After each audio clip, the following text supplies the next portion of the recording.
கர்த்தருடைய நாம மகிமைப்படுவதாக. ஆண்டவராகிய இயேசு கிறிஸ்து அந்த நாளிலே நமக்கு ஜீவனை கொடுத்து ஆயுசு நாட்களை கூட்டி கொடுத்து அவருடைய வார்த்தை கேட்கும்படியாய் தேவன் பாராட்டின மகாபெரிய நன்மைக்காய் கிருபைக்காய் கொடான கொடி நன்றி செலுத்துவோம்.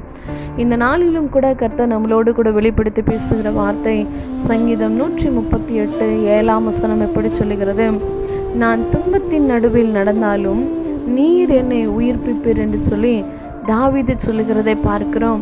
என் அன்பு சகோதரனே சகோதரியே, சங்கீதக்காரனாகிய தாவீது துன்பத்தின் மத்தியில், பாடுகளின் மத்தியில், மனுஷர்களின் நிமித்தமாய் வந்த நெருக்கடிகளின் மத்தியில், எல்லா சூழ்நிலைகளின் மத்தியிலும் அவர் சொல்லுகிற காரியம், நான் துன்பத்தின் நடுவில் நடந்தாலும் அவர் என்னை உயிர்ப்பிப்பார் என்று சொல்லி விசுவாசத்தோடு கூட நம்பிக்கையோடு கூட சொல்லுகிறதை பார்க்கிறோம். என் அன்பு சகோதரனே சகோதரியே, நமக்கும் அப்படியாப்பட்ட ஒரு நம்பிக்கையை கர்த்தர் எதிர்பார்க்கிறார். நமக்குள்ளேயும் அப்படியாப்பட்ட ஒரு வைராக்கியத்தை, விசுவாசத்தை கர்த்தர் எதிர்பார்க்கிறார்.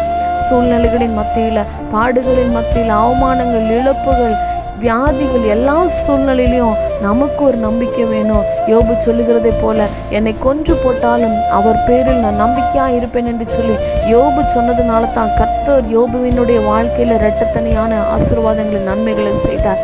இங்கே தாவீது சொல்லுகிறார், நான் துன்பத்தின் நடுவில் நடந்தாலும் நீர் என்னை உயிர்ப்பிப்பீர் என்று சொல்லி தாவீது சொல்லுகிறதை பார்க்கிறோம். அப்போ தாவீதை போல நம்மளும் துன்பத்தின் பாதையில் நடக்கும் பொழுது நமக்கு ஒரு நம்பிக்கை வேணும். என்ன அப்படின்னா, அவர் நம்மளை உயிர்ப்பிப்பார். என்னை உண்டாக்கினவர் என்னை உயிர்ப்பிப்பார்.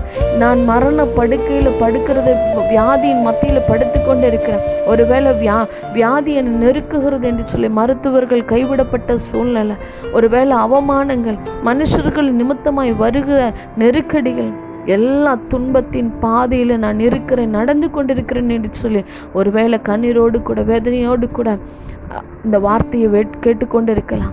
கர்த்தர் சொல்லுகிற காரியம், அன்னைக்கு தாவீது விசுவாசித்ததுனால, தாவீது நம்பிக்கையோடு இருந்ததுனால கர்த்தர் அந்த வார்த்தையை நிறைவேற்றினார். உயிர்ப்பிக்க அவர் வல்லவராக இருக்கிறார். உயிர்ப்பித்த கர்த்தர், அதான் தாவீது சொல்கிறார், கர்த்தரின் மேய்ப்பராக இருக்கிறார். அவர் மேய்ப்பராக இருக்கிறார். அவர் மேய்ப்பனாக இருக்கும் பொழுது ஆடுகளுக்கு ஒரு சேதமும் வராதபடிக்கு உயிரோடு காக்கிறவராக இருக்கிறார். அதான் சொல்லுகிறார், நான் துன்பத்தின் மத்தியில் நடந்தாலும் சரி, நான் துன்பத்தில் நடந்தாலும் சரி, அவர் என்னை உயிர்ப்பிப்பார் என்று சொல்லி விசுவாசத்தோடு கூட சொல்லுகிறதை பார்க்கிறோம். என் அன்பு சகோதரனே சகோதரியே, வேதத்தில் பார்க்கிறோம். 1 சாமுவேல் 30ஆம் அதிகாரத்தில் பார்க்கிறோம். அங்கே அமலேக்கியர் தென்புறத்தின் சீமையின் மேல் சிக்லாக்கின் மேலும் விழுந்து அந்த சிக்லாக்கை கொள்ளையடித்து அதை அக்கினினாலே சுட்டெரித்து அதிலிருந்து ஸ்திரீகளாகிய சிறியவர்களையும் பெரியவர்களையும் சிறைப்பிடித்து கொண்டு ஒருவரையும் கொன்று போடாமல் அவர்களை பிடித்து கொண்டு தங்கள் வழியிலே போய்விட்டார்கள் என்று சொல்லி பார்க்கிறோம். தாவீதும் அவன் மனுஷரும் அந்த பட்டணத்திற்கு வந்தபோது, இதோ அது அக்கினினாலே சுட்டரிக்கப்பட்டது என்று தங்கள் மனைவிகளும் தங்கள் குமாரர், எல்லா குமாரத்திகள் எல்லாரையும் சிறைப்பிடித்து கொண்டு போயிட்டாங்க அப்படின்னு கேட்ட உடனே, பார்த்த உடனே ரொம்ப வேதனை, துன்பம், அந்த அந்த காரியத்தை பார்த்த உடனே தாவீதும் அவனோடு இருந்த ஜனங்களும் அழுகிறதற்கு தங்களில் பலன் இல்லாமல் போக மட்டும் சத்தமிட்டு அழுதார்கள் என்று சொல்லி பார்க்கிறோம். தாவீது அழுகிற நேரம், வேதனை உள்ள நேரம், துன்பமாய் இருக்கிற நேரம், நெருக்கடி, மனுஷர்களின் நிமித்தமாய் வருகிற போராட்டங்கள், பிரச்சனைகள், அவமானங்கள், எல்லா சூழ்நிலையிலும் தாவீது இந்த இடத்துல பார்க்கிறோம். தாவீது கர்த்தரை நோக்கி சொல்லுகிற காரியம், நான் அந்த தண்டனையை பின்தொடர வேண்டுமா, அதை பிடிப்பேனோ என்று கேட்கிறதுக்கு அவர் சொல்லுகிற காரியம், அதை பின்தொடர், அதை நீ பிடித்து சகலத்தையும் திருப்பிக் கொள்வாய் என்று சொல்லி கர்த்தர் இந்த இடத்துல தாவீதுக்கு பதில் சொல்லுகிறதை பார்க்கிறோம்.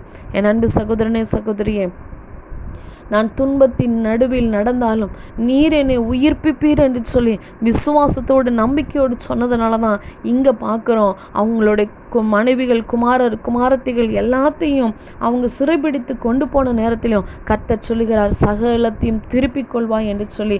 அதே மாதிரி விசுவாசத்தோடு நம்பிக்கையோடு இருந்ததுனால அமலேக்கியர் பிடித்து கொண்டு போன எல்லாவற்றையும் தன்னுடைய 2 மனைவிகளையும் தாவீது விடுவித்தான். அவன் சொல்லி பார்க்குறோம், ஒன்றையும் குறைவுபடாமல் எல்லாவற்றையும் தாவீது திருப்பிக் கொண்டான் என்று சொல்லி பார்க்கிறோம். துன்பத்தின் மத்தியில் நடந்த தாவீதை கர்த்தர் உயிர்ப்பித்தார். தாவீதை மாத்திரமல்ல, சிறைப்பட்டு போன தன் குடும்பத்தையும் கர்த்தர் உயிர்ப்பித்தார். இந்த நாளிலே நம்மளை உயிர்ப்பிக்க அவர் வல்லவராக இருக்கிறார்.